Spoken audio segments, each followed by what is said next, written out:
Yield, yield product, reaction के बाद जो प्रोडक्ट बन रहा है, जिस अमाउंट में प्रोडक्ट बन रहा है उसको हम कहते हैं यील्ड। ठीक है, रिएक्शन हमें किस अमाउंट में प्रोडक्ट देता है उसको हम यील्ड कहते हैं। तो ये भी दो किस्म के होते हैं, एक है थ्योरेटिकल यील्ड जो आप अपने ख्वाबों में सिर्फ देखते हो, हकीकत में नहीं होता, और एक है एक्चुअल यील्ड जो कि हकीकत में होता है। ठीक है, ख्वाबों में आप लैम्बोर्गिनी में घूमते हो ना, लेकिन हकीकत पर 70 मोटरसाइकिल पर घूमते हो। तो ये जो लैम्बोर्गिनी है आपके ख्वाबों की शहजादी, ये हुआ थ्योरेटिकल यील्ड। तो रिएक्शन में भी जब हम अपने कैलकुलेशन से यील्ड लगा लेते हैं कि यार हमारे पास ये एक रिएक्टेंट इतना है, दूसरा इतना है, तो हमारे साथ प्रोडक्ट इतना बनेगा, वो होता है थ्योरेटिकल यील्ड।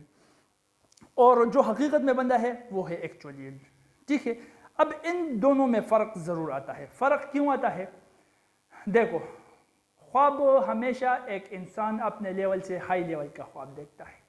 आपने कभी नहीं सुना होगा कि यही मिसाल फॉर एग्जांपल के कोई शख्स है वो लैम्बोर्गिनी में घूमता है, BMW में घूमता है, ठीक है, और वो अपने ख्वाबों में, अपने सोचों में ये सोचता है कि काश मेरे पास एक 70 मोटरसाइकिल होती, मैं उस पर घूमता। यार उसके लिए आसान है, कल ही खरीद लेगा मोटरसाइकिल, इतना मुश्किल कोई टास्क उसके लिए नहीं है।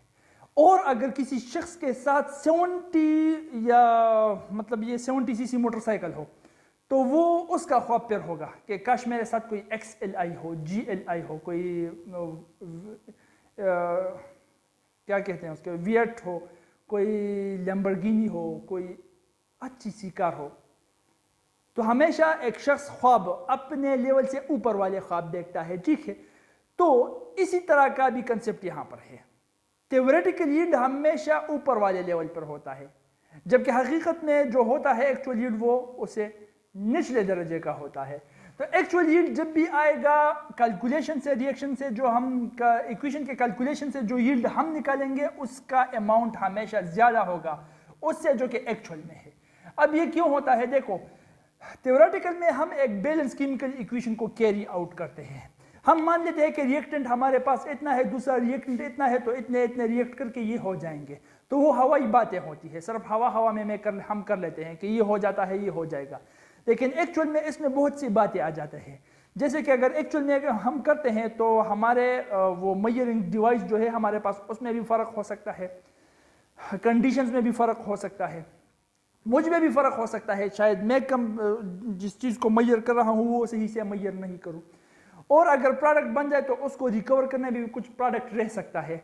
ये सारी गलतियाँ हो सकती है एक्चुअल में। इन्हीं गलतियों की वजह से जो एक्चुअल प्रोडक्ट बन रहा है उसकी यील्ड में कमी आ जाएगी। और थ्योरेटिकल तो हम हवाई कर लेते हैं, इतना रिएक्टेंट तो इतना प्रोडक्ट बन जाएगा, सारे एरर्स को हटाकर। इसलिए एक्चुअल यील्ड वो हमेशा ज़्यादा अमाउंट में होता है, थ्योरेटिकल यील्ड हमेशा ज़्यादा अमाउंट में होता है, एक्चुअल यील्ड वो कम अमाउंट में होता है। बात को अपने जहन में याद रखना। ठीक है, ये हुआ यील्ड, थ्योरेटिकल यील्ड और एक्चुअल यील्ड। यहाँ पर अब इस पर अच्छा थ्योरी को बुक में पढ़ लेना। ठीक है, एग्जाम्पल यहाँ पर हम कर लेंगे। एग्जाम्पल है 1.14, दिया गया है कि when 1.92 gram of the magnesium was heated in the excess of oxygen, calculate the theoretical yield of the magnesium oxide. Reaction दिया गया है कि मैग्नीशियम जो कि अल्कली मेटल है, ठीक है, उसको जब ऑक्सीजन में आप जलाओगे तो वो मैग्नीशियम ऑक्साइड बनेगा। रिएक्शन देखा है ना, वाइट फ्लेम के साथ जो जलता है और वाइट शोले निकालता है, बहुत खूबसूरत सा नज़ारा बना देता है। जब आप मैग्नीशियम को हवा के अंदर जलाओगे तो मैग्नीशियम ऑक्साइड बन जाएगा। ठीक है, अब यहाँ पर आपको कहा जा रहा है कि चलो ये तो बन गया मैग्नीशियम ऑक्साइड, बैलेंस कर लेंगे। ठीक है, आपके साथ है मैग्नीशियम 1.92 ग्राम्स। मौलाना साहब कितने हैं? 1.92 ग्राम्स। हो अच्छा, मैग्नीशियम 1.92 ग्राम्स है, तो क्या मांग रहे हैं? थ्योरेटिकल यील्ड, ये वाला ख्वाबों की दुनिया। थ्योरेटिकल यील्ड जो होता है मैग्नीशियम ऑक्साइड का वो कितना होगा? ठीक है, तो वही बात कि खुश हो नाराज हो जो भी हो, कैलकुलेशन आपको वो मोल्स में करनी पड़ेगी।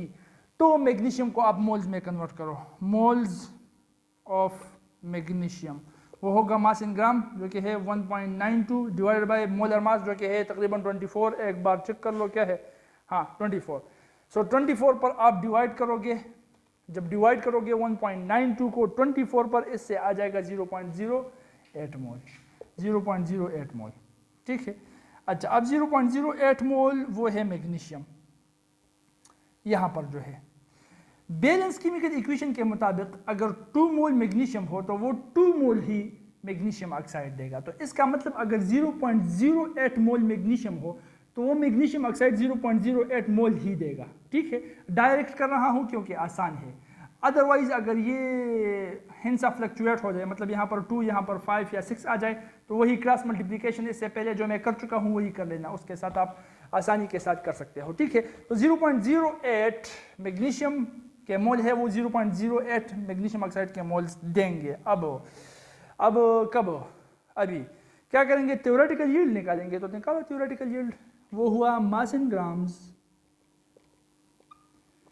Is equal to number of moles जो कि है 0.08 मल्टीप्लाइड बाय मोलर मास, और मोलर मास इसका क्या है 24 प्लस ये है 16, ये क्या बन जाएगा 40। तो 40 में इसको मल्टीप्लाई करो, शाबाश, क्या बन रहा है 3.2 ग्राम्स, 3.2 ग्राम्स। तो थ्योरेटिकली जो यील्ड बनेगा हमारे साथ कैलकुलेशन से हम जो बता सकते हैं कि मैग्नीशियम, अगर मैग्नीशियम को हमने 1.92 ग्राम्स ले लिया तो मैग्नीशियम ऑक्साइड कितना बनेगा, थ्योरेटिकली ख्वाबों की दुनिया में रहकर कैलकुलेशन से निकाल कर हम बता सकते हैं कि 3.2 ग्राम बनेगा, जबकि हकीकत में ये 3.2 ग्राम से कम बनेगा, उन्हीं गलतियों की वजह से जो मैं बता चुका हूँ। ठीक है, यहाँ तक बात समझ में आ गई ना, यहाँ तक कोई दिक्कत नहीं है। अच्छा चलो ठीक है, अब आगे देखो, परसेंट यील्ड इस केस में हम निकाल लेते हैं ताकि एफिशिएंसी बढ़ जाए। इसको हम कहते हैं परसेंट यील्ड। हमें पता है कि इन दोनों में आ जाता है फ़र्क। थ्योरेटिकली कर लेते हैं तो एक दुनिया हमको दिखाया जाता है, एक्सपेक्टेशन होता है, एक्चुअल में देख लेते हैं तो रियलिटी सामने आ जाती है, वो फिर जुदा हो जाता है। इंटरनेट पर डाउनलोड कर रहे हो किसी चीज़ को, फेसबुक पर इंटरनेट पर मंगवा रहे हो तो आपको तस्वीर एक दिखाई देती है, जब यहाँ पर आ जाती है तो फिर कुछ और ही होता है। तो इसकी एफिशिएंसी को निकालने के लिए हम परसेंट यील्ड कर लेते हैं, क्या, जो कि एक्चुअल यील्ड है उसको डिवाइड कर लेते हैं थ्योरेटिकल यील्ड पर और उसको मल्टीप्लाइड कर देते हैं 100 के साथ, इससे आ जाता है परसेंट यील्ड। तो ये इससे हम एफिशिएंसी निकाल सकते हैं। ठीक है, कुछ ये एरर जो आ रहा है इस एरर को मिनिमाइज कर सकते हैं परसेंट यील्ड के थ्रू। एक्चुअल यील्ड को थ्योरेटिकल यील्ड पर डिवाइड करके 100 पर मल्टीप्लाइड कर देते हैं तो हमको एक चीज़ का परसेंट यील्ड वो मालूम हो जाता है।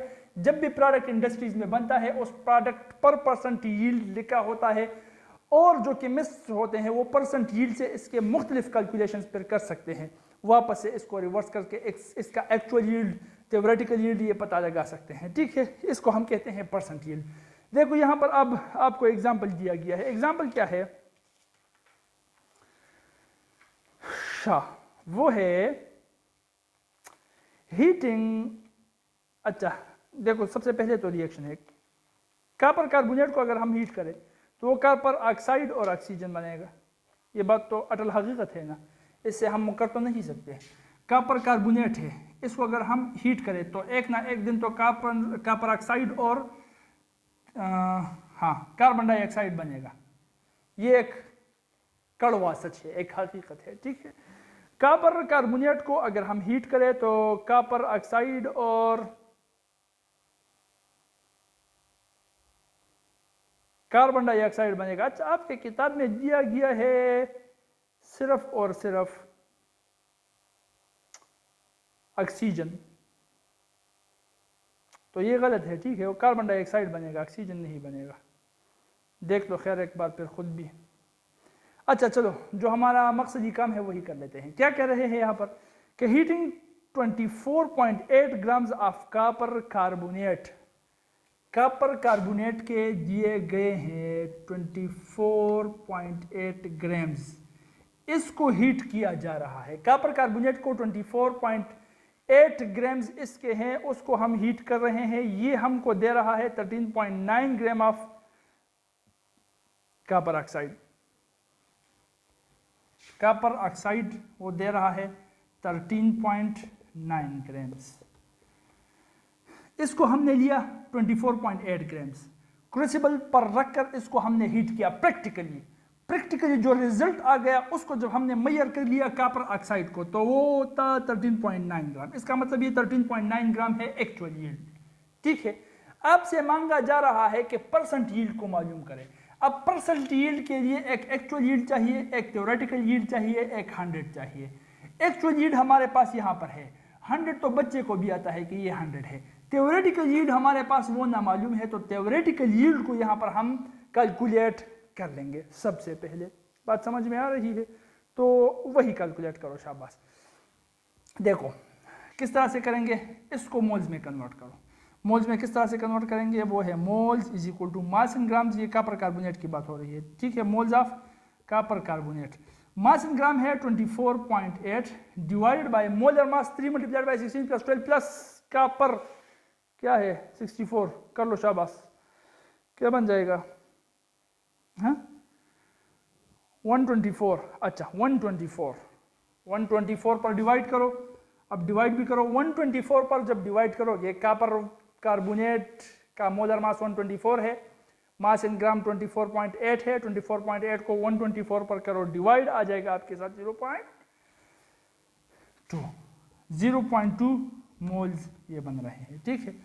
अच्छा अब यहां पर आ जाओ, 1 मोल है कॉपर कार्बोनेट का, 1 मोल कॉपर ऑक्साइड दे रहा है। तो अगर कॉपर ऑक्साइड का 0.2 मोल हो गया तो जाहिर बात है 0.2 मोल ही कॉपर ऑक्साइड बनेगा। डायरेक्ट ही कर सकते हैं, क्रॉस मल्टीप्लिकेशन पर वेरीफाई करके भी आप देख सकते हो, ठीक है। तो 0.2 मोल कॉपर ऑक्साइड बन रहा है। इसका मतलब कॉपर ऑक्साइड कितना है, 0.2 मोल है। अच्छा 0.2 मोल है तो इस मोल को अब हम कन्वर्ट करेंगे मास इन ग्राम्स में। तो mass in grams is equal to number of moles जो कि है 0.2 मल्टीप्लाइड बाय मोलर मास जो कि है 16 प्लस 64 क्या आ जाएगा 80, तो मल्टीप्लाइड बाय 80 और उससे बन जाएगा 16 multiplied by 80 is equal to 16 grams. तो इसका मतलब थ्योरेटिकली अगर हम देख ले तो कॉपर ऑक्साइड बनना चाहिए था 16 ग्राम।